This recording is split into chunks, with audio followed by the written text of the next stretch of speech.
Good morning, or depending on when you're watching this, good afternoon, good evening, or good night. My name's Ross, and as always told, out of Voice of Radio. So today, we need to take a little bit of a look at Venusaur VMAX, which turns out is a pretty gosh darn good card. Now, it's gone and won a couple of tournaments over in Japan. I'm going to show you the deck and how they work and all of that.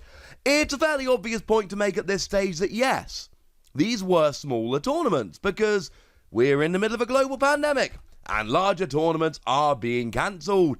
But firstly, this shows you how Venusaur can work as a deck. It gives you a really good starting point to make a Venusaur deck when it does come out over here, which really is the main point of the videos.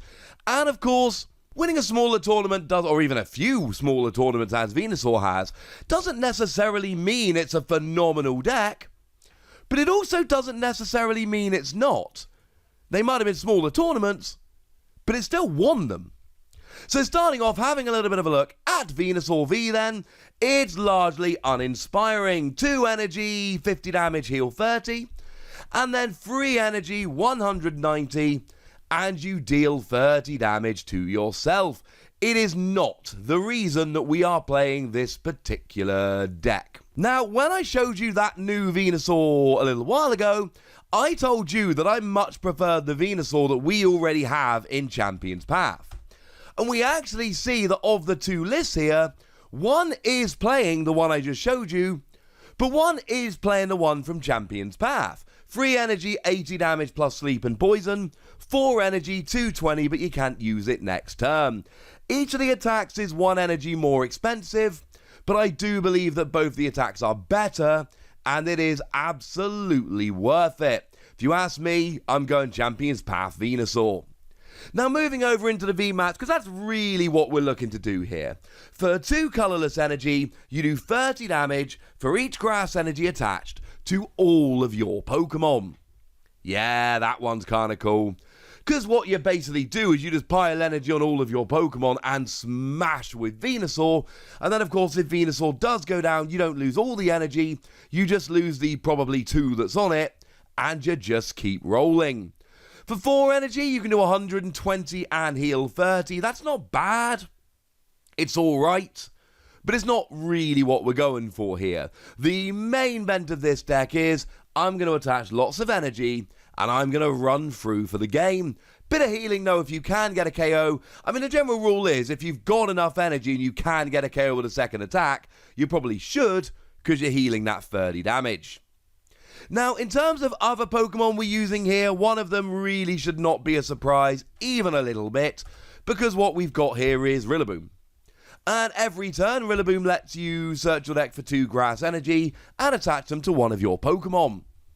I mean, that kind of writes itself, doesn't it? Rillaboom accelerates energy, and then Venusaur smashes using the aforementioned energy. And then while we're doing this, we've got the usual trick we see in Rillaboom decks. We've got Rowlet and Alolan Exeggutor. Yes, it's a free prize Pokemon, and yes, if it gets KO'd immediately, that's a very bad thing. But for 0 energy, it lets you evolve a Grookey on the bench right up to a Rillaboom. So you basically guarantee that turn to Rillaboom, which is pretty gosh darned awesome. And, of course, it means that you're not really relying on rare candy. The weird thing is, both the lists I'm going to show you between them, I'm fairly sure play 0 rare candy, because the first Rillaboom you get up using Rowlet and Alolan Exeggutor, and if your opponent has a slow start, the second as well. But you can then just manually evolve up, because you've got a bit more time, because of the whole Rowlet and Alolan Exeggutor thing. Now, in terms of other Pokemon here, the one that really interests me, that has only played in one of the lists I'm going to show you, is Zarude V. 2 energy, 50 damage, and stop your opponent retreating, nobody really cares. But 2 energy, 100 damage, and attach 2 basic energy from your hand to your bench Pokemon in any way you like, and completely heal any Pokemon to whom you have attached energy.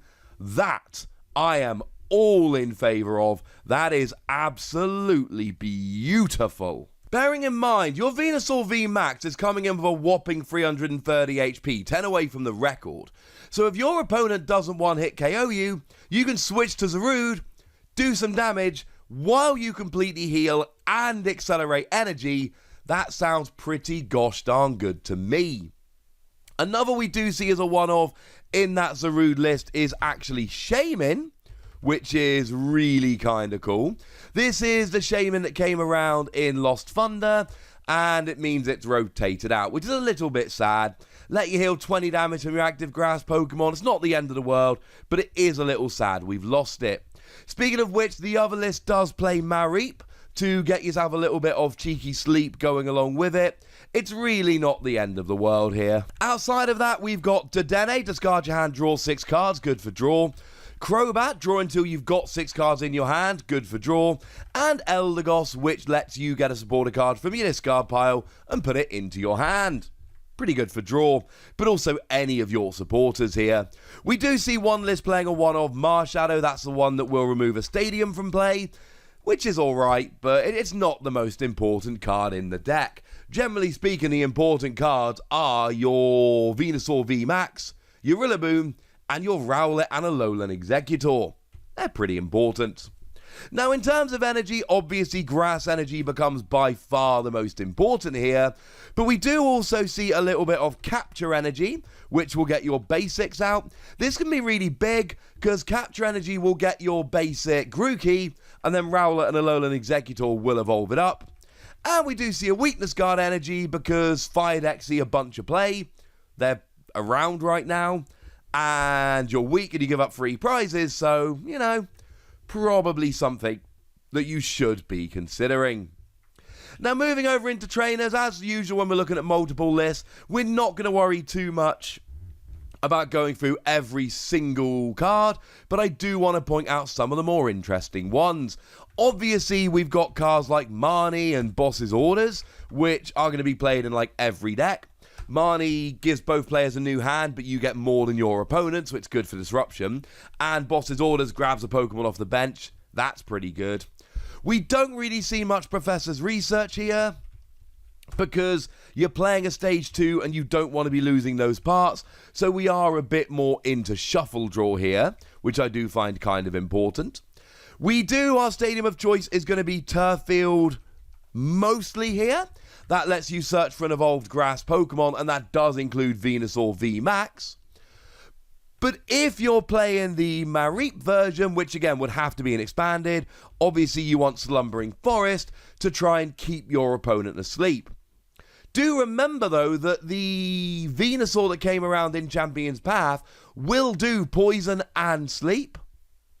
So you could use Slumbering Forest with that one, make your opponent flip 2 heads in order to wake up. It is something to consider. If you're playing pre-rotation, then Life Forest Prism Star to remove special conditions and heal is awesome, but again, that has rotated out for us. There are a few cards here that have rotated, but really none of them are terribly important. The deck will survive without them. In terms of tools, there are some cool ones. You can use Big Charm here to give yourself an extra 30 HP, or you can use Buff Padding to give yourself an extra 50 HP, bearing in mind that Venusaur VMAX does have a retreat cost of 4. That is going to give you a lot of extra HP. We do see one of the lists here is actually playing Memory Capsule, which is one I like very much indeed. It lets you use an attack of your previous evolution, and honestly, it just gives you extra options. If you're playing the Champion's Path Venusaur, it means you can do the Sleep and Poison if you want to. It means you can use those bigger attacks, or you can use a little attack that heals, etc., etc. So I think there are good reasons for using Memory Capsule. I've gone through the attacks. These are really kind of cool here. They are ones that I'd recommend them quite highly, frankly. They're ones I can totally get behind. Now, one of the lists does go a little bit nuts on tag team supporters. We've got Mallow and Lana, which switches while healing 120, which is obviously extremely cool when you've got a giant Pokemon that's hard to KO if you're not hitting for weakness. And Cynthia and Caitlin, that draws 3 cards while recovering a supporter. And Guzma and Hala, which searches out a special energy Pokemon tool. And Stadium. And I've shown we've got a few good versions of those in the deck. And of course, if you're playing all of those, and you're playing Rowlet and Alolan Executor, then at that stage, Tag Call becomes a really good cool. If we take a look at the list here, the first one is the one that plays Zarude but doesn't play around with Mareep or anything.